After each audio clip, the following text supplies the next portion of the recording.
Good morning, everyone, or good afternoon, depending on where you are joining us today, um, for our session on passing wealth to the next generation. My name is Claire Spinks, and I am the Head of Tax Technical and Development for the Fry Group. So before we begin our panel session, I just want to do a little bit of housekeeping. This session is going to be recorded. So if anyone would like a copy of that recording or the slides, please do say so on the feedback form that you're going to be sent afterwards. Now, ordinarily, I would be encouraging you to pop any questions you have in the question and answers box that we have on the panel. We have received an astounding number of pre-submitting questions, so I certainly don't want to discourage anyone from doing so. But it's almost a little bit of a pre-warning that whilst we'll try and get through as many as we can, we do actually feel a lot of those pre-submitted are going to provide really good colour and clarity to what we're discussing in this session. And hopefully, there'll be lots of things that are relevant, to everyone's situation. So I'm just going to introduce our panel now for today. We have Shannon Brightman. Shannon is a chartered legal executive, and she's working in our Trust and Estates department.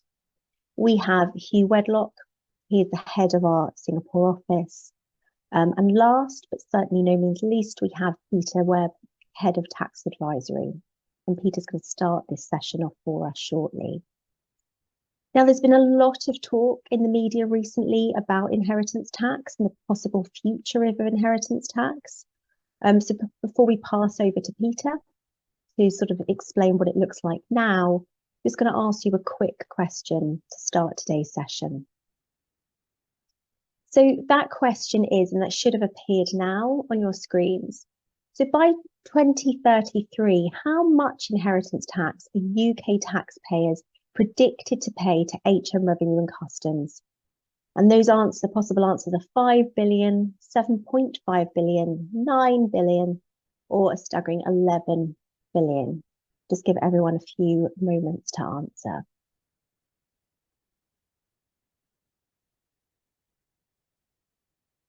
So I think we'll probably close that now.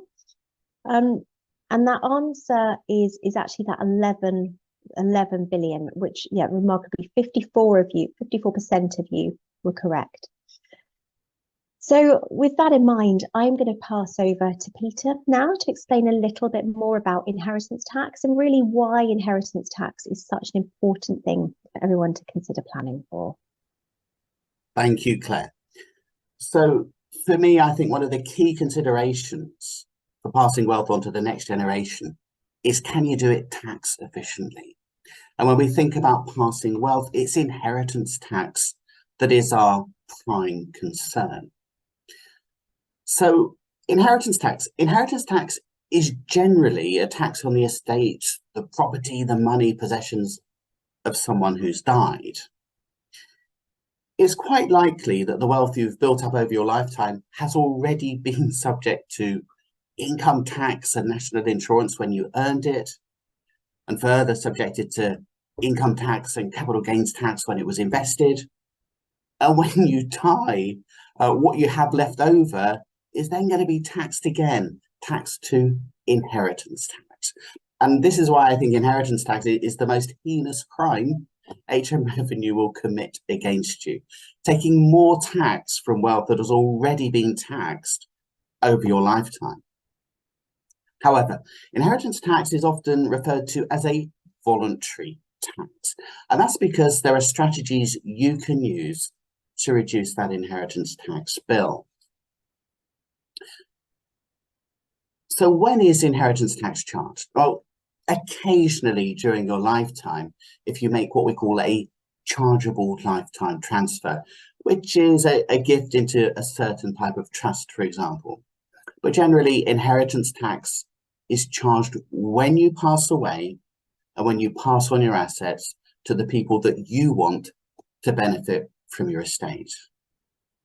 However, if you leave everything to your spouse or civil partner, generally there's no inheritance tax to pay unless in a specific circumstance where you're what we call a UK domiciled person and your spouse or partner is not a UK domicile.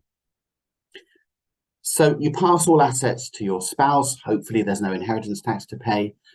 That inheritance tax charge kicks in usually when that second spouse passes, and that's perhaps when you're going to leave your assets to the next generation, or in my case, to my cats. So why do you care about your inheritance tax bill? Inheritance tax receipts, they increased by an incredible 17.1% from £6.1 billion to £7.1 billion in 2023. Inheritance tax receipts have increased by 38% since 2019. Now, that increase can be largely attributed to the fact that many people's wealth is exceeding the inheritance tax allowances. Those allowances have remained frozen since 2010, and they're due to remain frozen until 2028. The rate of inheritance tax above your frozen allowances is an eye-watering 40%. So yes, inheritance tax receipts are expected to increase significantly over the coming years. And just to give you an idea, I've included examples of possible inheritance tax that might be due based on the value of estates. And you can see that these are very, very large numbers.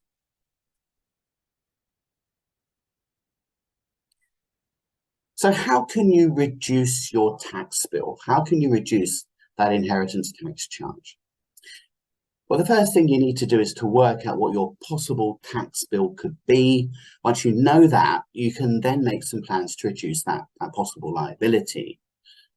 Now, the determining factor for your inheritance tax liability is what we call your domicile status. If you're UK domiciled, you're liable to inheritance tax in the UK on your worldwide assets, wherever they may be. But if you're non-UK domiciled, it's only UK assets that are caught for UK inheritance tax. Anything you have outside of the UK is not going to be caught for UK inheritance tax. Of course, it might be caught for estate, gift, inheritance taxes in other relevant jurisdictions for you. So please do bear that in mind. So UK domicile. If you were born in the UK, of parents themselves who were born in the UK, and you've always lived in the UK, you are UK domiciled. If you're born overseas, of parents themselves who were born overseas, and maybe you've never lived in the UK, you're likely to be non-UK domiciled. But if your circumstances fall anywhere in between these two polar opposites, you're going to need to take some specific advice to understand what your domicile status is and what your liability to UK inheritance tax will then be, which assets are caught, which assets might be exempt. Strategies to reduce your inheritance tax bill fall under some broad headings. Spend your kids' inheritance, SKI, spend your kids' inheritance. We call this going skiing. Very simple, very effective. What you spend doesn't end up with HM Revenue and Customs. Gifting in life to other people, gifting into trust, gifting to charity. They can all help. Use your available inheritance tax allowances.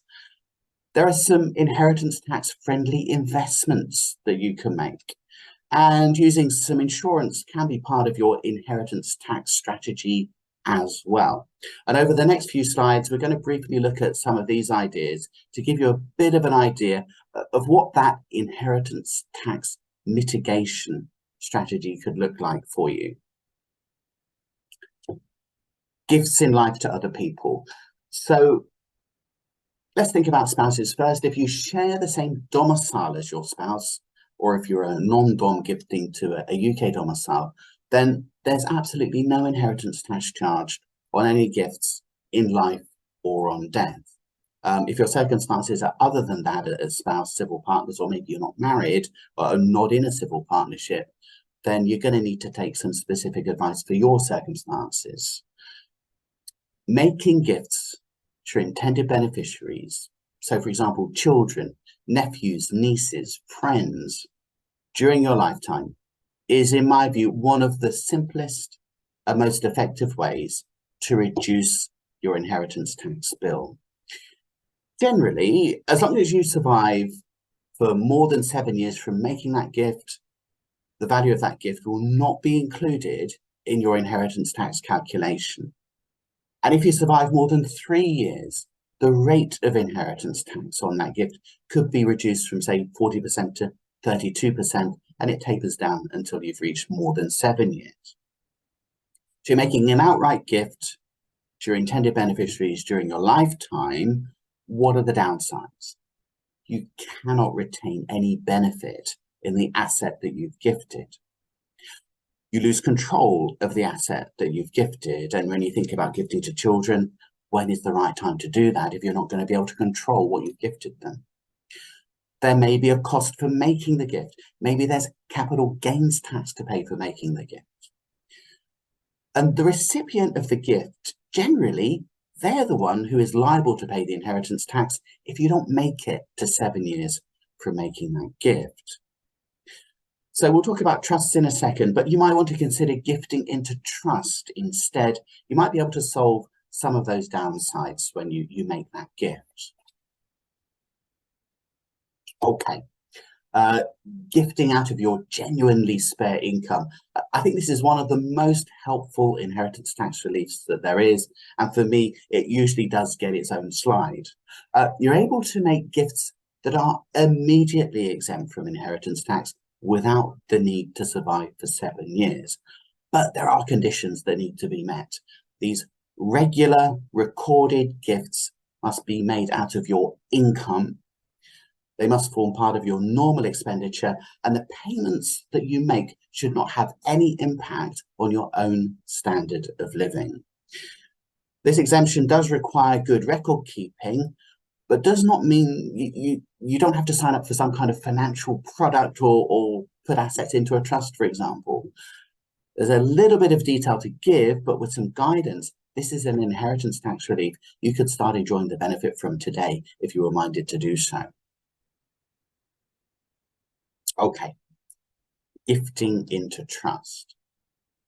As I said, one of the simple things you can do is make direct gifts to your intended beneficiaries, maybe to your children, nephews, nieces, etc., during your lifetime. One of the big issues with that is you lose control of the asset that you've gifted. And you may have this tension between reducing the value of your estate, getting value out of your estate by gifting it away, but maybe you still need the income somehow or another from the asset that you wish to gift.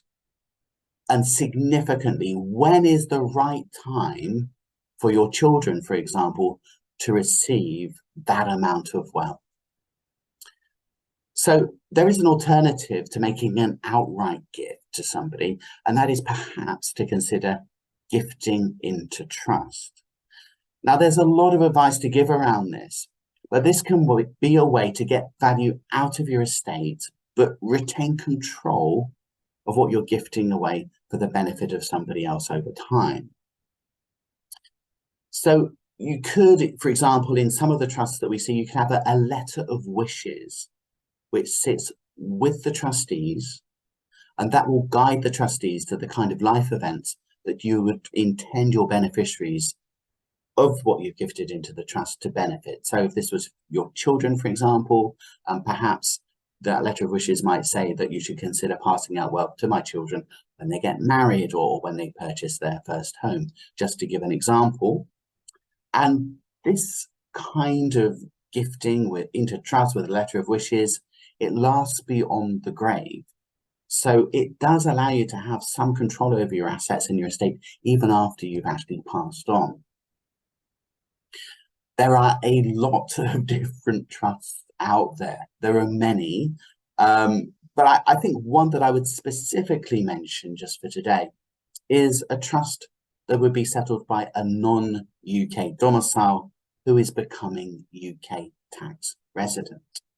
So you remember that a non-UK domicile, it's only their UK assets that are within the charge to UK inheritance tax. Their non-UK assets are not caught for UK inheritance tax. However, Once a non-UK domicile becomes UK resident, they're at risk of becoming UK domiciled.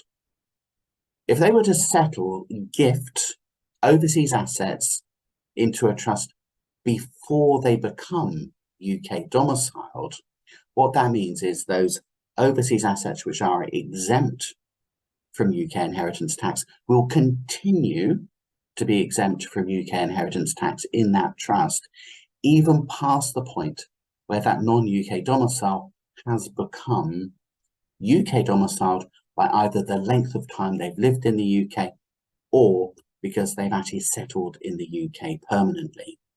So remember that inheritance tax charge is a charge of 40%.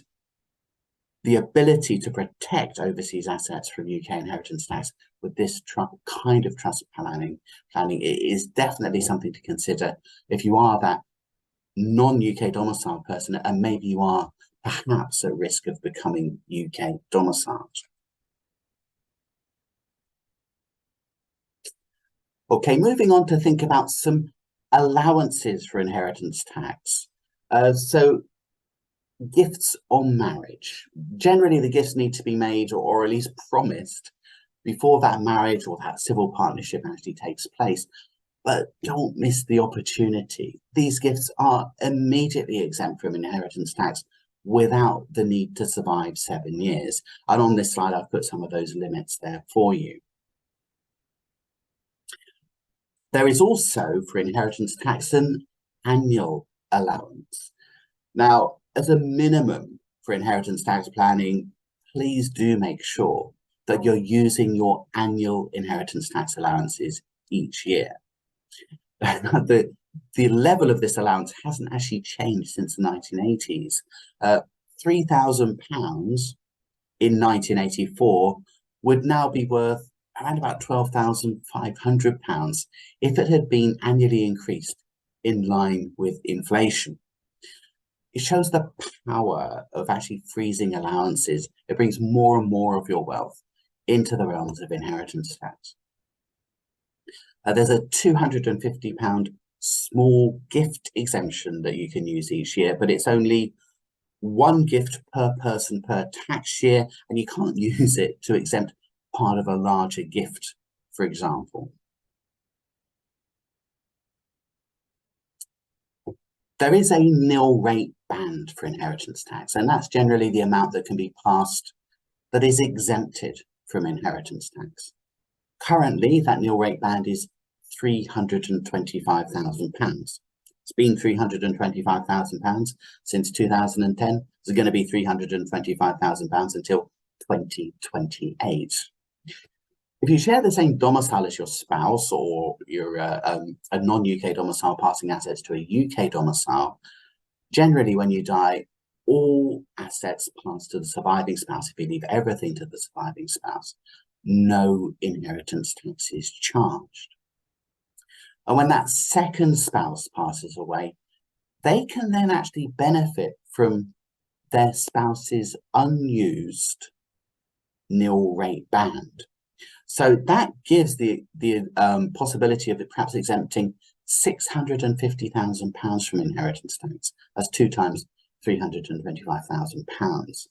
And that can then be left to the beneficiaries, £650,000 free of inheritance tax, but that eye-watering 40% charge on anything above that. But there's also a residence nil rate band. Now, gifts on death to direct lineal descendants can benefit from this additional residence nil rate band of up to £175,000. But this additional allowance is only available for the value of a property which has at some point been your main home being passed to direct lineal descendants. If the death of the estate exceeds £2 million, then for every £2 over that threshold, it reduces that additional residential nil rate band by £1. Now, this residential nil rate band can be passed between spouses on death as well. And what it means is that perhaps between you, between a couple, married or in a civil partnership, you might be able to pass on perhaps £1 million to future generations free of inheritance tax. Investing and insurance. So typically, let's pick up on business relief. That's usually available for the value of a qualifying trading business or an interest in a trading business. Shares in an unlisted trading company will qualify too, including even a small holding in an unlisted trading company.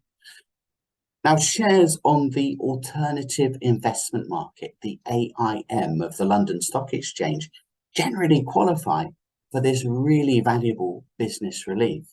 And generally, those business relief qualifying investments are exempt from inheritance tax after just 2 years of holding them.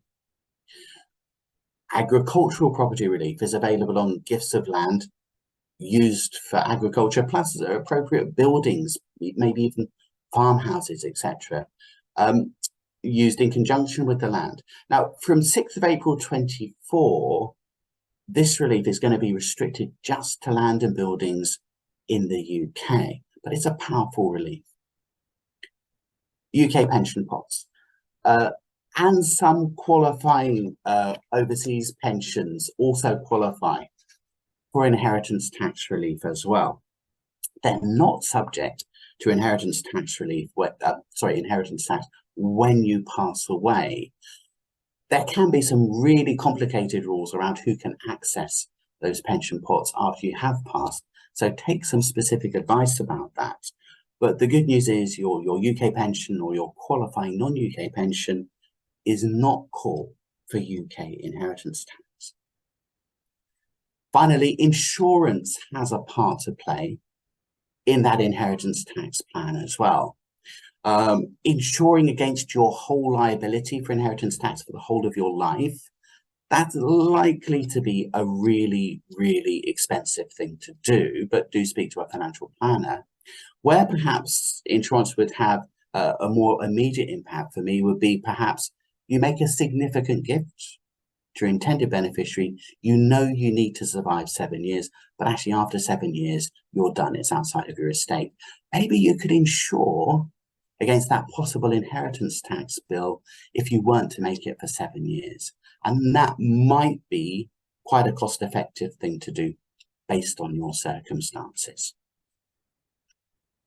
Okay, at this point, I'm going to hand back to Claire, who's going to host our panel discussion. That's great. Thank you, Peter. Really helpful summary, I think, to start us off.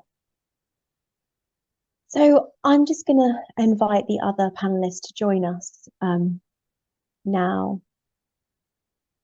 That's great. Thank you both. So Hugh, I'm going to start with you. In terms of financial planning, if a client came to us, what might they expect from the process we go through when planning for inheritance tax? Yeah, sure. So we'll start the process by explaining how inheritance tax actually works and its potential impact on an individual's estate in pounds and pence terms. Now, remember that the inheritance tax rate on death over your available nil rate band is 40%. So as your taxable estate grows, then the physical tax liability on it grows quite quickly as well. So once we've established those facts, we will ask how highly motivated you are to try and mitigate it. Now, responses to that question can vary, but this tends to concentrate the mind in terms of whether you want to try and mitigate the tax liability. If that is the case, and generally it is to some degree, we're on to the strategy to do so. And as Peter pointed out a second ago, there are, well, we might argue over this, but there are 4 or 5 different ways to try and mitigate an inheritance tax liability. Just to recap there, it's spend some of your assets during perhaps your retirement, insure against the liability, make gifts to other individuals or trusts during your own lifetime, and making sure that you're using all your reliefs and exemptions. Now, the strategy for everyone is going to be a mix of some or all of those 4 or 5 things. So finally, we assemble the strategy that is right for that particular individual, and then we'll review regularly to check the progress of that overall strategy. Great, thank you, Hugh. So, Peter, you mentioned that there are some simple things that people can do to reduce your inheritance tax liability. Do you want to talk about what those might look like? Yeah, sure. Thanks, Claire. So I think, as I mentioned, one of the simplest things you can do is to make direct gifts to intended beneficiaries during your lifetime. Generally, if you survive 7 years from making that gift and you don't retain any benefit in what you've gifted, or you need to relinquish control of what you've gifted as well, then the value of what you've gifted is not included in your inheritance tax calculation.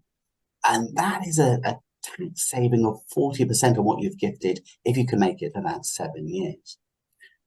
But even if you don't make it to 7 years, if you get to 3 years plus, you're actually winning on this, because that rate of inheritance tax will then taper down. Downsides, you lose control over the asset, you can't retain any benefit from what you've gifted. And when thinking about passing wealth to the next generation, you need to think really, really carefully about the right time for one of your children, for example, to receive a significant asset from you. Your child will be free to do whatever they want with that gift. And bear in mind, you may have to pay capital gains tax, perhaps on the asset that you've gifted. Other things you can do, perhaps make sure that your will is written correctly. Don't just assume that because you want your spouse to receive everything from you and you know that's going to be free of inheritance tax. Don't assume that's going to happen unless you've actually got a will written. You need a will written for that to happen, to make sure everything can pass free of inheritance tax. And sometimes that's a very simple thing you can do to reduce that inheritance tax exposure. Sometimes trust planning is a better option, actually, than some of these simple things. Okay, I think, Claire, at that point, I'll hand back to you. Thanks, Peter. So, Shannon, Peter just mentioned wills there. Would probably be helpful for us all to understand what happens to your assets if you don't have a will, and Hannah will help us reduce inheritance tax liability. Claire, yeah, so of course, I'd briefly touch on, as Peter mentioned earlier, we're only talking about this from a UK law perspective. So if you are domiciled outside the UK, then different rules would apply. So if you pass it away in the UK and you haven't prepared a will, then effectively you have no say in how your assets would be distributed on your death. So it could result in the assets passing to those that you would not necessarily wish to benefit. If you did pass away without a will in the UK, then your estate would pass in accordance with the rules as intestacy. Now, it's actually very common for those rules to be misinterpreted. For instance, many people would just make the assumption that if you haven't made a will, then all your assets would pass to your surviving spouse if you had one. But that it actually isn't guaranteed if you pass away leaving children and a spouse. So if your estate is over the sum of 322,000, then potentially your children could inherit, and that in itself could cause inheritance tax liability if that amount exceeds the nil rate band of £325,000. In addition to that, without a will, there's no guarantee that your main residence would pass to your spouse. So the best way to avoid that would just be simply make a will. There's also a few other things you could do. So you could give 10% of your net estate to charity, but that must be drafted correctly in order to ensure you qualify for the reduced rate of inheritance tax. So that would be reduced from 40% to 36%. We have a testamentary freedom in the UK, unlike many other countries, so you can choose whoever you would like to benefit from your estate in a tax efficient way, and that would avoid any unwelcome surprises of inheritance tax occurring. That's great. Thank you, Shannon. So, Hugh, Peter's talked a little bit about gifting and how that might reduce an inheritance tax liability. But what about in terms of specific investments? Are there any that can help as well with the inheritance tax burden? Yeah, so I'll talk about 3 areas briefly. Firstly, that will be gifting into trust. Secondly, investments that attract business relief. And thirdly, family investment companies. So firstly, and gifting into trust. Now, this is where an individual settles assets into a trust. The trustees then become the legal or the beneficial owners of that trust asset, and they hold it in trust for the beneficiaries of it. There are various different types of trust, but the one that we recommend will largely depend on whether the settler of the trust, that's the person putting assets into the trust, requires access to either capital or income from the gift that they're making into the trust. Final thing to say there is that the investments within the trust can be run to a risk profile which is specified by the trustees themselves. That risk profile may change over time. Secondly, investments that attract business relief. Typically what we're talking about here, as Peter said earlier, are portfolios of AIM shares, so shares that are on the alternative investment market. Generally, they will qualify for business relief, which means that they will be outside of your estate 2 years from the point at which you've made the investment. So it's a very kind of rapid inheritance tax relief, if you like. However, as the name would suggest, alternative investment market, these shares that you're investing in are the smallest listed shares in the UK by market capitalization. So they're quite young stocks. They might even be startups. And that means there's some investment volatility in there. So these types of investments should be viewed as higher risk. But as I say, that quid pro quo is you get a very rapid inheritance tax benefit for making the investment. Finally, family investment companies. So these are private companies where the shareholders are family members. Now, family investment companies enable a wide range of assets, including those that are not very liquid, and I'm thinking about things like boats and planes here, to be owned and distributed to the beneficiaries or the beneficial owners of the shares in the company with a high degree of flexibility and control. There's one other quick thing I'll say, and that's to do with pensions being UK inheritance tax efficient. On the whole, we don't see pensions being used by non-UK resident individuals as an inheritance tax planning tool because of the limitations on making pension contributions if you're not resident. But in the UK, that's probably a slightly more valid path to go down. That's probably enough detail from me right now. Claire, thank you. Great, thanks, Hugh. I think the family investment company point is really interesting, especially since sort of trusts have become less favourable. But for someone looking to perhaps use a trust, Shannon, it might be helpful if we understand what a trust is and when we would use a trust to reduce inheritance tax. Certainly. So a trust is a way of managing assets for your chosen beneficiaries. So that could consist of investments, building or land. Essentially what you're doing is protecting those funds for them. There's a number of different types of trust and the tax treatment is different for each of them. So I'll only talk about the two main ones, which is a life interest trust and a discretionary trust.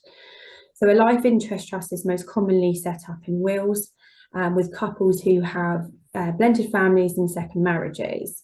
So the life tenant would usually be the surviving spouse and they can receive the income generated from that trust during their lifetime, but the capital is then preserved for the ultimate beneficiaries, although there can be the option for the trustees to advance capital if needed. You can place a property or just a share of a property into a life interest trust. So that means the surviving spouse can remain living in that house for the remainder of their life, or they could move to a property, perhaps downsize if they wanted to. But at the end of the trust period, which would be usually on the second spouse to pass away, those funds would pass to your chosen beneficiaries. So the capital has been protected during that period. The most other common type of trust is a discretionary trust. So it provides the trustees with the most flexibility when deciding what to do with the trust assets and then how best to control them. So it can be used where you know who the beneficiaries are, but perhaps you don't know how to benefit them. The beneficiaries aren't absolutely entitled to those funds, so it's a way of safeguarding those assets. Now that can be extremely useful if the beneficiary is perhaps going through a divorce, subject to bankruptcy proceedings, or just unable to manage their finances efficiently. And then, as Peter mentioned earlier, you would usually expect to find a letter of wishes which sits alongside the trust or the will, and that will detail how you would like the assets to be distributed. Obviously, that's down to the trustee's discretion, but you are obviously meant to trust your trustees to carry out your wishes. I would just mention that trusts are extremely complicated, so it's vital that they are drafted correctly, and would suggest that you seek professional advice. Great, thank you, Shannon. So, Peter, back to you. You mentioned in your presentation that the amount of inheritance tax you pay is going to be based on your domicile status. Could you explain for us a little bit more about domicile, and tell us as well whether or not it's possible to change your domicile during your lifetime? Goodness me, yes. So domicile, everybody has a domicile status at every point in their lives. It's not the same as a resident status. Your resident status is assessed each year under the complicated statutory residence test. Domicile generally is acquired from your father when you're born. If you're UK domiciled, everything you have anywhere in the world is within that charge to UK inheritance tax, that 40% charge. But if you're not UK domiciled, it's only the UK assets that you have that are within the charge to UK inheritance tax. Your assets outside of the UK are exempt from UK inheritance tax. And goodness me, that sounds like a big advantage, and it really is. So if you're UK domiciled, can you become non-UK domiciled? I'm smiling because this is a very, very regular conversation I have. I'm based in our Asia offices, and I talk to a lot of people who are actually overseas. So yes, it is possible to displace a UK domicile of origin with a domicile of choice in another country, with the hope of escaping a really significant UK inheritance tax charge. It is possible, but it's a really, really high bar test to meet. It's very difficult. It's not, as I say, it's not impossible, and we do help families through this process. Very briefly, you need to make it absolutely clear that you've turned your back on the UK forever, and you really can't envisage any circumstances where you would ever live in the UK again. And you need to be able to demonstrate that intention. You sever your ties with the UK. You don't really visit the UK unless it's for an absolutely necessary purpose. You sell up all of your UK property, for example. So that's what you do towards the UK. And then you have to have the right intentions towards another country, which is going to be your permanent home for the rest of your life. So you pick another country, you settle there. You can't envisage any circumstances where you would ever live in any other country other than where you've now settled permanently. Claire, that's a really oversimplified summary. There's a lot of really good advice needed, and we can certainly help you with that, or professionals out there can help you with that. Thanks, Claire. Great, thank you, Peter. So Hugh, it would probably be really helpful for us to see and understand, have you got any examples of perhaps how you've helped a family to reduce their inheritance tax liability? Yeah, so I'm thinking here about an individual who's a client of ours here in Singapore. They are a UK domicile, or that's their domicile of origin. They're resident in Singapore. They've recently got married for a second time, and he has children from his first marriage. Now, we identified that this individual had potentially £1 million worth of assets that he could gift into trust. But if he did so, he would need to be able to take an income from the trust asset. He didn't require any access to capital. So we set up a type of trust called a discounted gift trust. The settler of the trust, our client, would take an income from that trust at the level of 4% per annum of its original value. And that income was indexed up at 2% per annum. So it had a level of inflation proofing during payment. By doing that, our client got 50% of the value of the trust asset outside of his estate on day one. That was the discount. And the other 50% was completely outside of his estate in 7 years, or 7 years from the point that he made it. So complete certainty that the entire amount was outside of his estate 7 years from the point at which he made the investment into the trust. Both him and his current wife received an income for life, and then the remaining capital within the trust was held in trust for his children from his first marriage. So to sort of summarize a little bit, trust has provided a handy solution for inheritance tax mitigation with a discount on day one. It solved our clients' needs in terms of having to have an income from the trust asset during his retirement. And lastly, that issue we had around succession planning and control ongoing, all solved with that bit of advice. Great, thank you. Really helpful. So, Shannon, you're of course used to speaking with families immediately suffering a loss. In your experience, when should parents or family members start to begin that conversation with their families about what happens when they pass away? And for example, preparing for them for who they would contact. Yeah, so it's understandable that many people may not feel comfortable broaching this subject. It seems money is probably one of the most difficult subjects to talk about. The families are reluctant to engage with you, discuss finances with each other. But from our experience, openness is definitely the best way forward. It's a way of managing your family or your children's expectations, and not forgetting emotions are already running extremely high. So it's best to avoid any surprises. A lot of clients do say, it doesn't matter, I won't be here, but that can often lead to conflict afterwards between the beneficiaries. I'd say it's never too early to start discussing wills and estate planning. You can start the conversation simply by saying, perhaps with younger children, that you have an accountant, a financial advisor, a lawyer, and then start talking about those subjects, that they have the sense of awareness and understand the responsibilities connected to those roles.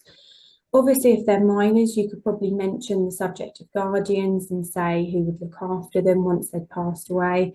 And then perhaps when they're older, have serious conversations, more serious conversations about looking after finances, but only when they've matured and can manage their own finances. I would say that if you have appointed a lay executor, so that is one who isn't a professional, you should probably notify them that they have been appointed, let them know who drafted the will and where the original is being held. Okay, thank you, Shannon, all really helpful. So Peter, with one of the simplest things to do in reducing inheritance tax being making those lifetime gifts, and Shannon touched on that a little bit there.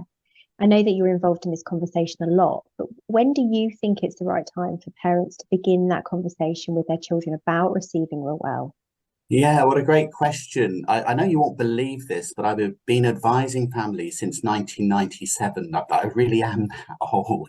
So I've experienced many different family situations. And I think just to take a step back, we're talking about passing wealth to the next generation, and we're really focusing on inheritance tax. Well, why are we doing that? It's because if you leave everything to your children in your will, you're going to end up paying inheritance tax if you leave everything to your intended beneficiaries in your will.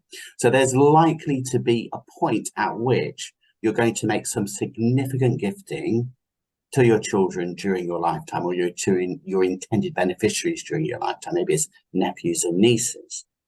And it is, when do you actually begin that conversation? And I've been in rooms with the whole family, children, teenagers, mum and dad, sat around the table, everything face up on the table, completely open discussion. I've also talked to parents, and they simply don't want their children to know what wealth they actually have and when their children are going to receive that wealth. So it's a very individual conversation. It's going to depend very much on the family dynamics and family circumstances. I think one thing that I would say is get a professional involved, because they will have a more objective view, a little bit of emotional distance, and they're able to see this just a little bit more clearly. And the other thing I think I would say is that if you do have a family, or you've got beneficiaries who are going to receive significant wealth at some point, and that's likely to be while you're still alive because you want to reduce that inheritance tax bill, it's only fair to them that they should actually know that's going to happen so that they can actually plan for that. Sometimes wealth is more of a curse than a blessing if people aren't actually ready for this. So I think on that note, Claire, I probably wouldn't say too much more than that. Okay, thanks, Peter. And I know that this is something that all areas of our business get involved in. Hugh, would you have anything to add to that? I think in our experience, maybe from a more of a financial planning point of view, a lot of wealthy parents are fairly concerned about the effect of that wealth on their children. Understandably, they want their children to have a normal upbringing and turn into well-adjusted, well-motivated adults. And that tends to result in a lot of people leaving these conversations until they are slightly later in life, or in practice, to when their children are in their mid-20s. I guess the other thing I would say is if for whatever reason you still didn't feel comfortable having that conversation at that particular point in time, then again, trust planning does become very relevant, because a trust can be used to shelter assets for a specific beneficiary or beneficiaries, but the trustees remain in control of them. The perpetuity period on a trust in the UK is 125 years, and in Singapore that's 100 years. So you can see how long a trust can potentially retain those assets, retain control of them if you really need them to. And in those scenarios, the settlers of the trust can retain control of the trust assets via letter of wishes, some of the things that we've already talked about. So that's probably all I'd say. Great, thanks, Hugh. So, Peter, in your experience then, what are some of the most common mistakes then you see people make when it comes to inheritance tax planning? Okay, and yes, I've seen over my long experience with this, I have seen many mistakes made. I think perhaps some of the most common mistakes, making the assumption that if you do nothing, sorry, I'm laughing about this. If you do nothing, you're going to have no tax to pay, and your intended beneficiaries are going to receive everything that you want them to. That's a really bad assumption to make. You need, as we said, you need to have those wills written to ensure that your assets do pass to intended beneficiaries, and you do need to take advice to understand what your possible inheritance tax bill might be. Don't leave that too late. I think that's another mistake that I see. So last year, somebody came to me, they were in their late 80s, and they hadn't made any plans for inheritance tax, and they had really significant wealth and faced a significant liability. To be fair to them, their planning options at that point were really limited. Of course, there are things that you can do, but don't leave it too late.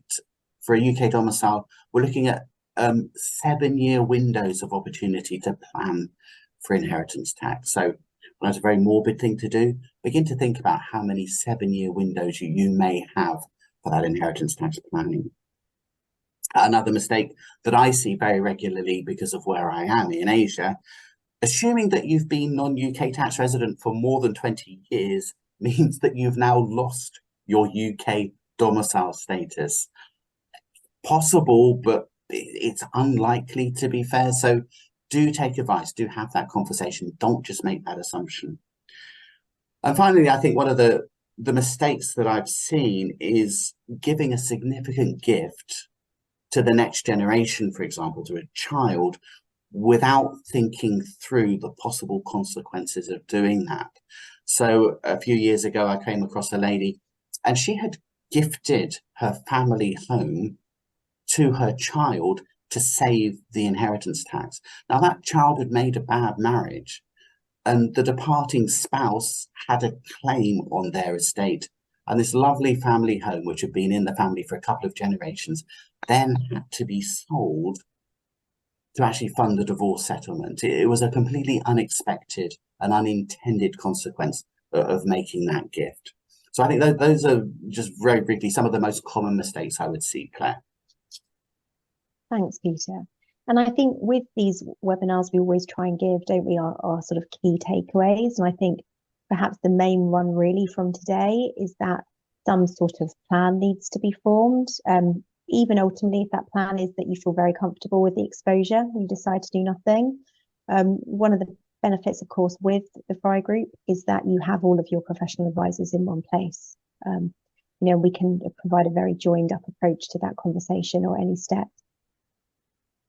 So we've got a little bit of time now. I think they're the sort of the areas that we wanted to really focus on. We've got a bit of time to go through some of the questions that we've had.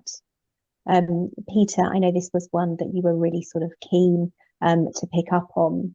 Someone was born in Hong Kong. A wife was born in the UK. Like many of our clients, they've lived and worked outside in Hong Kong for almost 30 years, but of course they don't necessarily know what the future would hold.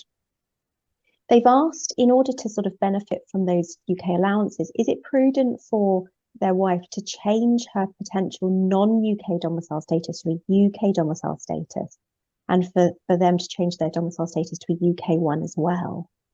Yeah, this is such an interesting question. It's very much going to depend on the family circumstances. If the intention is that perhaps you don't have intended beneficiaries beyond yourself, so maybe there aren't any children, and you just want all assets to pass free of inheritance tax between the two of you, then as long as you both share the same domicile status, there's going to be no inheritance tax to pay. So if the intention is you just want the surviving spouse to receive everything, just make sure you share the same domicile status. That's a simple plan. However, if there are children involved, or you are really motivated to save inheritance tax, then what I would say in the first instance is don't give up on a non-UK domicile status, because that is exempting non-UK assets from UK inheritance tax.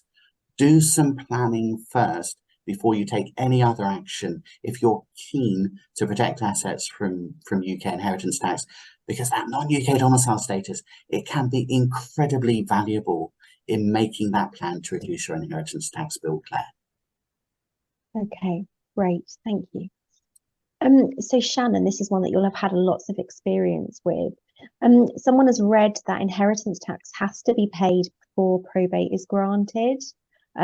Is that correct? And if so, how is that beneficiary supposed to find the money to pay this if none of the savings are their own? Okay, yeah, so usually IHT does have to be paid before the grant of probate is applied for. So inheritance tax is due no later than the end of the 6th month after the person passed away. So if you passed away, for example, mid-January or the 2nd of January, you would have to pay the inheritance tax by the 31st of July. If not, interest would run on the unpaid amount. Of course, if you apply for the grant of probate earlier, then again, you would have to settle within IHT first. The beneficiary isn't expected to introduce funds from their own estate to the deceased estate. So usually the inheritance tax is paid using the deceased assets only. So in practice, we would look at the bank account, see what funds are in there, and then the investments thereafter. If there's no cash because the only assets are property, then there is the option to pay via instalments, but again, interest is applied. Perhaps the last resort would be for the executors to apply for a loan, or in exceptional circumstances, you can obtain a grant on credit, but the executor must be able to demonstrate that all other methods have been exhausted and it was impossible to raise the funds any other way. That's only accepted in very limited circumstances, so I wouldn't rely on that option. Okay, brilliant. Thank you, Shannon. I think we're not far off sort of running out of time. One of the ones that we do again see a lot is business relief. So one of our clients has commented that they have got some AIM shares in an ISA for over 2 years now, which they believe qualifies for business relief. Peter, can they give them now inheritance tax free? How would they go about that? What if they were to sell the shares instead and give the money away? Okay, so don't sell the shares and give them away. Just see if you can do what we call an in specie transfer of those shares to your intended beneficiaries. And there are some conditions for that for those intended beneficiaries to be able to benefit from what you've gifted them. They need to continue to hold business relief assets. But I love this because they're in an ISA, they're free of income tax, they're free of capital gains tax, and they're also free of inheritance tax as well. So yes, don't cash it out, because then the cash becomes part of your chargeable estate. Then if you give the cash, you need to survive 7 years. If you give the shares themselves, you don't have to wait 7 years for them to be free of inheritance tax. They're already exempted from inheritance tax. But just watch, there are conditions for the recipient of those shares to be complied with. Okay, great. To continue that theme then a little bit about giving away, Peter, you spoke about giving surplus income. I've seen one question pop up about the types of income that would be, whether it would be interest and dividend, and yeah, absolutely it would. Peter, and perhaps you as well, if you've got any comment. I understand that obviously surplus income can be passed on without any inheritance tax liability. Does this need to be passed on monthly or yearly?